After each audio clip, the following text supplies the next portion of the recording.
जयराम की दुनिया के सबसे कुख्यात चेहरों में शामिल संदीप उर्फ काला जठेड़ी एक बार फिर चर्चाओं में है। वजह है उसकी पत्नी और लेडी डॉन के नाम से जाने जाने वाली अनुराधा चौधरी। अनुराधा ने जेल में बंद अपने गैंगस्टर पति की हत्या की आशंका जताई है। उन्होंने जेल प्रशासन के कुछ अधिकारियों, जिनमें जेल डिप्टी सुप्रिंटेंडेंट जय सिंह राणा शामिल हैं, उन पर जेल में गैंग चलाने का आरोप लगाया है। बकौल अनुराधा वो जमीनों पर कब्जे छुड़वाने और बिकवाने के लिए बदमाशों का सहारा लेता है। जेल में संदीप के पास जो मोबाइल फोन बरामद हुआ है, वो भी उन्हीं के द्वारा फरीदाबाद के एक जमीन के सौदे के सिलसिले में मुहैया कराई गई थी। जो मोबाइल बरामदगी उन्होंने दिखाई है, जो जेल डीएस है जय सिंह, और उनके साथ में उनकी जो गैंग है, गुंडा गैंग में जो शामिल हैं 3 एएस और एक सुप्रिंटेंडेंट राजेश चौधरी और शुभम एएस है और अमित दलाल और रोनित, ये 3 एएस है। इनकी जो गुंडा गैंग है उनमें शामिल है जेएस लीडर है, जो जेएलडीएस है जय सिंह, वो लीडर है। ठीक है, तो उन्होंने जो ये मोबाइल मेरे हस्बैंड के पास से रिकवर होना दिखाया है, मेरे हस्बैंड की बैरिक से, वो सिर्फ एक उनका कवर है ताकि वो जो काले कारनामे कर रहे हैं उनको छुपाया जा सके। और मैंने जेल डीजी का वर्जन पढ़ा और सुना, मुझे पता लगा, और किसी ऑफिसर ने भी बताया, जर्नलिस्ट ने भी बताया। जेल डीजी ये कह रहे हैं कि मैं इसलिए आरोप लगा रही हूँ क्योंकि मोबाइल मिला है। मोबाइल कितनी बड़ी चीज़ है, आप बताइए, उसकी सज़ा क्या होती है। और जो आदमी मकोका और यूएपीए फेस कर रहा हो, ट्रायल फेस कर रहा हो, उसके लिए मोबाइल केस की सज़ा क्या मायने रखती है? तो वो तो इन लोगों का कवर है, कुछ ना कुछ तो ये लोग कह के अपने आप को बचाएंगे ना। और रही बात जो डीएस है जय सिंह, वो ये कह रहे हैं कि मेरी पहुंच ऊपर तक है, और वो जेल डीजी का नाम भी ले रहे हैं, और वो ये कह रहे हैं कि जो कट है वो ऊपर तक जाता है, रिश्वत जो यस, उनका कहना ये है। और उसका कहना ये है कि जो लोकल थाना हरिनगर थाना है, वो कभी भी आपकी कंप्लेन नहीं लिखेगा, किसी की भी कंप्लेन नहीं लिखेगा, क्योंकि वहाँ पे भी हमारा कट जाता है। और कोई भी बंदी का परिजन जाए तो उसकी वो कंप्लेन नहीं लिखते हैं, और यही मेरे साथ में हुआ है। मैं हरिनगर थाने 25 तारीख को पहुँची थी, और उसके बाद में मैंने वहाँ के जो इंस्पेक्टर मुकेश है उनको कंप्लेन दी। उन्होंने ये कहा कि 10,000 बंदी है, अगर सबके परिजन उठ के आए तो हम तो ऐसे धक्के खाते रहेंगे। मैंने कहा सर फिर इस चेयर पे क्यों बैठे हो आप? तो उन्होंने कहा कि भाई आपके साथ तो कुछ नहीं हुआ ना, आपके हस्बैंड के साथ हुआ तो कोर्ट के जरिए आप भेजो, अपने हस्बैंड को कहो, या उनके जो एडवोकेट हैं वो एफआईआर या कंप्लेन दें। तो मैंने कहा मैं उनकी वाइफ हूँ, मैं नहीं लिख सकती हूँ। तो उन्होंने कहा कि नहीं, हम आपकी कंप्लेन नहीं लेंगे। जब उन्होंने कंप्लेन लेने से मना किया, मैंने पीसीआर कॉल किया, 112 नंबर कॉल किया, 100 नंबर कॉल किया, तो वहाँ से एक पीसीआर आई, तो उनको कंप्लेन बताई, वो अंदर गए, मुकेश जी से बात की। उन्होंने कहा कि हम क्या कर सकते हैं, ये हमारे अधिकारी हैं, हम इनके खिलाफ या हमको इनको कुछ नहीं कह सकते मैडम, हम मजबूर हैं। और दूसरी कॉल आ गई, ये कह के वो भी बच के निकल गए। और उसके बाद में मैं 2 दिन से जो डीसीपी हैं वेस्ट, उनके वहाँ के मैं चक्कर काट रही हूँ, लेकिन कंप्लेन नहीं लिखी गई है। पहली बार तो उनके ओएसडी जो सुबीर है, मिस्टर सुबीर, उन्होंने कहा कि आप कल आइए। मैं 4:30 के आसपास, या मतलब इवनिंग आवर्स में पहुंची थी, तो मैंने कहा ठीक है मैं आती हूँ। फिर मैं कल गई तो उन्होंने कहा कि योगी जी का जो प्रोग्राम है उसमें बिजी है।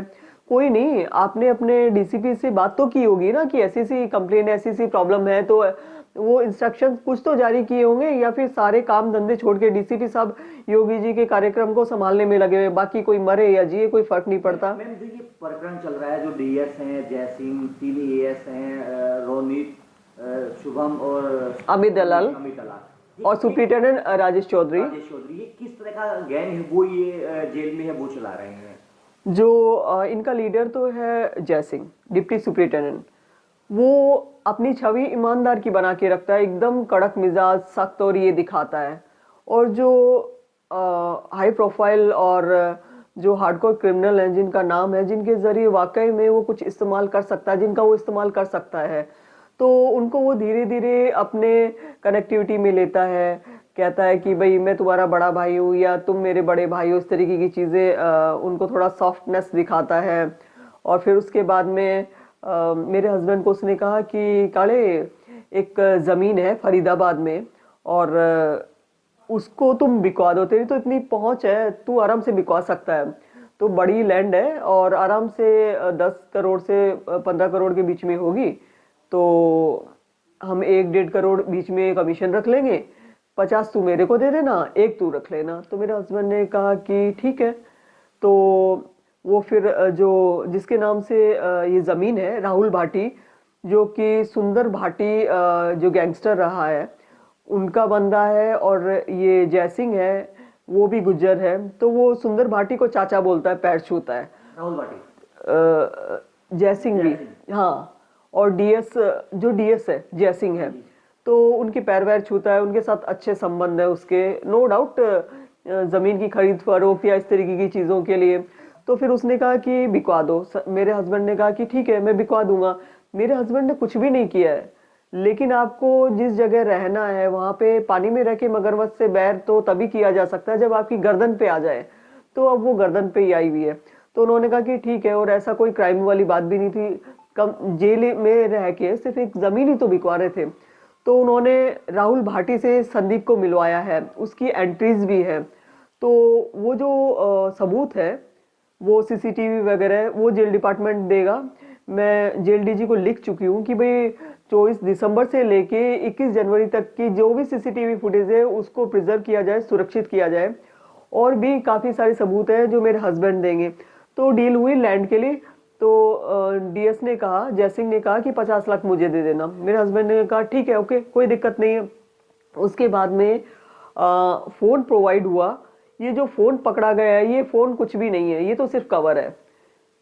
तो फ़ोन कॉल से बात करवाई जो जयसिंह है, काफ़ी सारे लोगों से उसने बात करवाई। ज़मीन, हाँ, अपने सामने करवाई, ज़मीन को बिकवाने के लिए।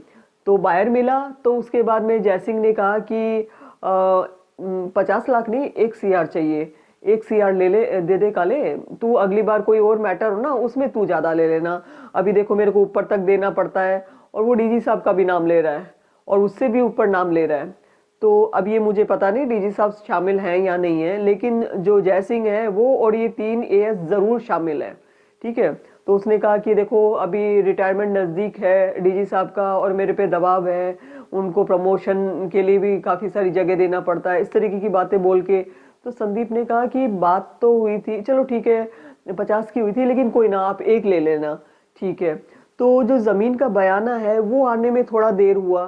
तो फिर उसने ये कहा कि एक काम कर काले, तू 50 की व्यवस्था पहले करवा दे, बायर तो तेरा है, ज़मीन दिखवा दी, सब चीज़ें हो गई, तो सिक्योरिटी तो है, कोई खतरे वाली तो बात है नहीं कि भाई हम तेरे साथ फ्रॉड कर रहे हैं। 50 लाख की व्यवस्था तू पहले करवा दे, और जब आएगा उसमें से काट लेना। संदीप ने कहा आपने 50 लाख की बात बोली थी कमीशन की, फिर 1 करोड़ की बोली, वो भी मैं मना नहीं कर रहा।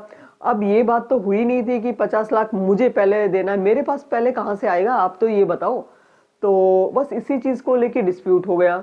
और फिर उसके बाद में ये फ़ोन रिकवरी दिखाना, वो सिर्फ कवर है, क्योंकि मेरे हस्बैंड ने कहा भाई गलत कर रहे हो तुम। एक तो मैं शांति से रह रहा था, मैंने कुछ भी नहीं किया, ना मैं कर रहा हूँ।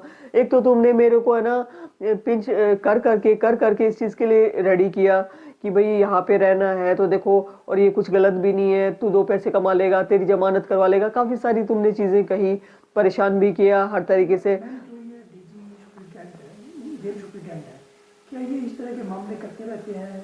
डीएस है या 3 AS है, बदमाशों से कांटेक्ट करते हैं, वहाँ पर रहकर लैंड को लेकर बात करते रहते हैं। हाँ बिल्कुल, ये होता रहता है, और हर कोई बोलने की हिम्मत नहीं रखता। जो जयसिंह है वो ये कहता है कि 16 जेल के जिलों 16 जो तिहाड़ जेलें हैं उनका मालिक मैं हूँ। जो डीजी साहब है उन्होंने मालिक मुझे बनाया है, और मैं कभी भी कुछ भी करवा सकता हूँ। मेरा काले रिकॉर्ड उठा के चेक करवा लेना, मैंने इतने लोग मारे और मरवाए हैं तू सोच भी नहीं सकता। अनुराधा चौधरी ने तिहाड़ जेल प्रशासन के भ्रष्ट अधिकारियों के खिलाफ सीबीआई इंक्वायरी की मांग के साथ साथ कोर्ट में एक रिट याचिका दायर करने की बात कही है। बहरहाल लेडी डॉन ने अपने बयान में तिहाड़ जेल के जिन सीनियर अधिकारियों का नाम लिया है उन पर कोई जांच बैठती है या नहीं, ये भी देखने वाली बात होगी। सोनीपत से सन्नी मलिक, पंजाब केसरी टीवी। हमसे जुड़े रहने के लिए हमारे YouTube चैनल को सब्सक्राइब करें और नई वीडियो की नोटिफिकेशन के लिए बेल आइकॉन को दबाएं। अगर आप ये वीडियो Facebook पर देख रहे हैं तो लाइक जरूर करें और ज्यादा से ज्यादा शेयर करें। धन्यवाद।